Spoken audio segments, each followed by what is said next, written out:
Hello दोस्तों, कैसे हो आप सभी। दोस्तों मैं मस्त हूँ, बढ़िया हूँ और रोज़ कुछ ना कुछ काम तो मेरा निकल ही जाता है। तो आज मैंने क्या किया है, गर्मी ज़्यादा हो गई थी तो उस कारण ये गमले के सारे पौधे सूख गए थे। तो मैंने सोचा इसमें कुछ नया उगाया जाए। तो मैंने इस गमले के सारे धीरे धीरे करके सारी मिट्टी में इसकी निकाल लूँगी, क्योंकि आप लोगों को पता है कि गर्मी इतनी पड़ती है तो कोई ना कोई प्लांट छोटा होता है गमला, तो उसमें वो सूख ही जाता है। कभी कभी ध्यान भी नहीं रहता पानी डालना, तो उस वजह से वो सूख जाता है। और कुछ होते हैं पौधे जो 2-3 महीने के लिए ही चलते हैं, उसके बाद वो सूख जाते हैं, फिर उनको दोबारा ही लगवाना पड़ता है। तो दोस्तों सारी मिट्टी मैंने निकाल ली थी। मैं दोबारा इस मिट्टी को डाल दूँगी इसमें, क्योंकि मैंने इसके अंदर जो गमले के अंदर गड्ढा था, छेद था, तो वो मैंने उसको सही से ढक के तब ये मिट्टी दोबारा डाली। तो दोस्तों मेरे पास आज मैंने शिमला मिर्च बनाई थी, तो मैंने सोचा उसके बीज जो निकाले थे उनको मैं सारे इस गमले में डाल दूं। अगर उग जाते हैं तो ठीक है। और इस प्रकार ये सारे बीज मैं इसमें डाल दूंगी।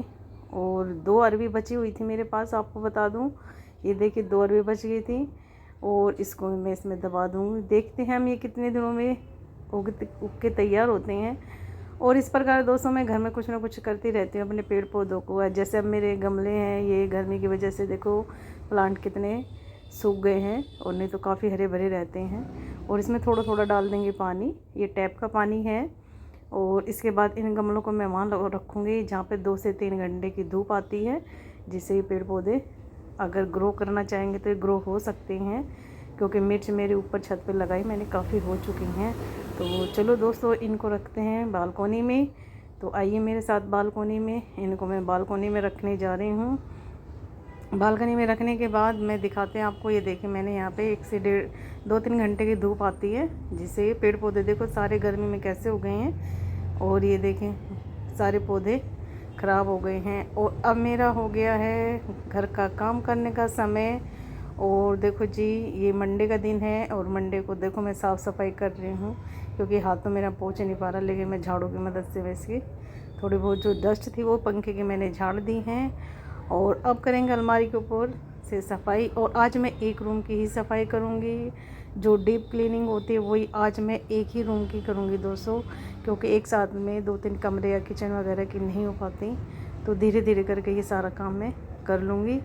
और सफाई करने में कम से कम 2 से 3 घंटे लग ही जाते हैं अगर सही से सफाई करोगे तो।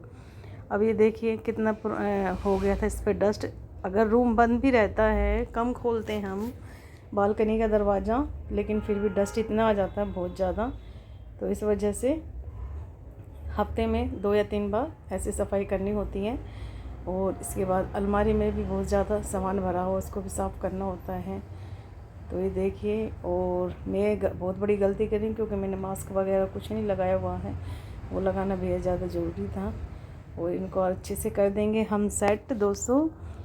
और मैं क्या अकेले क्या करती हूँ, सब लोगों के पास यही काम होता होगा, सब यही करते हैं। लेकिन ये है कि कोई कम ज़्यादा मेहनत कर लेता है, कोई ज़्यादा कोई कम कर लेता है। लेकिन मैं बहुत मेहनत करती हूँ, क्योंकि मैं 15-20 दिन पहले बीमार थी। बीमार से उठने के बाद रूम में बहुत ज़्यादा डस्ट हो गया था। ये देखिए अब मैं बेड सरका के भी सारा काम कर लूँगी, क्योंकि पहले तो मुझे डर लग रहा था कहीं कुछ कॉकरोच वगैरह छिपकली ना हो। लेकिन मैंने ये फिर भी मैंने सरका दिया। मैं आप लोगों को दिखाऊँ कितना गंदा है ये बेड के पीछे। अब मैं इसकी कर दूँगी सफाई अच्छे से, क्योंकि कभी कभी 15 से 20 दिन में बेड सरका के सफाई होनी चाहिए, क्योंकि मच्छर पैदा हो जाते हैं। और क्योंकि झाड़ू भी नहीं लग पाती बेड के पीछे, तो इसलिए मैं कभी कभी ये काम कर लेती हूँ। और देखो कितना गंद निकला है इसके पीछे से। ये देखिए कितने क्या क्या चीज़ें पड़ी हुई थी। और ये तो मैं 15 दिन में बेड को सरका के कर ही लेती हूँ सफाई। उसके बाद ये देखिए सारे कूड़े को कर दूँगी मैं बाहर। और उसके बाद लगाएंगे पहले यहाँ पे पोछा। पोछा लगाने के बाद मैं बेड को यहीं पे लगा दूँगी, क्योंकि बेड के बाद मैं दूसरी साइड पोछा लगाऊंगी। देखिए स्टाइल देखो आप पोछा लगाने का, क्योंकि थक जाते हैं तो पोछा लगा लगा के परेशान तो हो ही जाते हैं दोस्तों। क्योंकि मेड वगैरह ढंग से यहाँ पे आती नहीं है, और मेड शायद हर जगह का यही है, नखरे होते हैं तो कम ही आती है। तो इसलिए खुद ही करना पड़ता है, और खुद करने के लिए अपने घर में अच्छे से सफाई हो भी जाती है खुद। और ये देखिए सारे मैंने साफ़ कर दिया है। अब चलाएंगे पंखा। पंखा चलाने के बाद ये थोड़ा सूख जाएगा, तो मैं इस बेड को वहीं सरका दूँगी जहाँ इसकी जगह थी। और दोस्तों लोग कहते हैं कि घर में कोई काम नहीं होता, मैं कहती हूँ कि घर से ज़्यादा काम कोई होता भी नहीं है। मेरी तो ये थिंकिंग है, आप लोगों की क्या है वो आप बता सकते हैं। हाँ ये है कि इसमें सैलरी नहीं मिलती है, बाहर जाके अगर काम करोगे उसमें सैलरी मिलती है और वो दिखता है कि हाँ भाई बाहर से कमा के लेके आए। इस काम की वैल्यू बहुत कम लोग करते हैं, लेकिन ये काम बहुत ज़्यादा ज़रूरी है। अगर ये साफ़ सफाई ना हो तो कहते हैं घर में लक्ष्मी भी नहीं आती हैं। तो ये लक्ष्मी जी लाने के लिए हम हर समय साफ़ सफाई ही रखते हैं। और ये देखिए अब मैं सारे रूम में लगा दूँगी झाड़ू, उसके बाद लगाएंगे पोछा और उसके बाद करेंगे दूसरे रूम की सफाई। और ये मेरा रूम साफ़ हो गया दोस्तों। तो कैसा लगा मेरा ब्लॉग, और आप लोगों से लेती हूँ मैं इजाज़त, नए ब्लॉग में मिलती हूँ। बाय दोस्तों, अपना ध्यान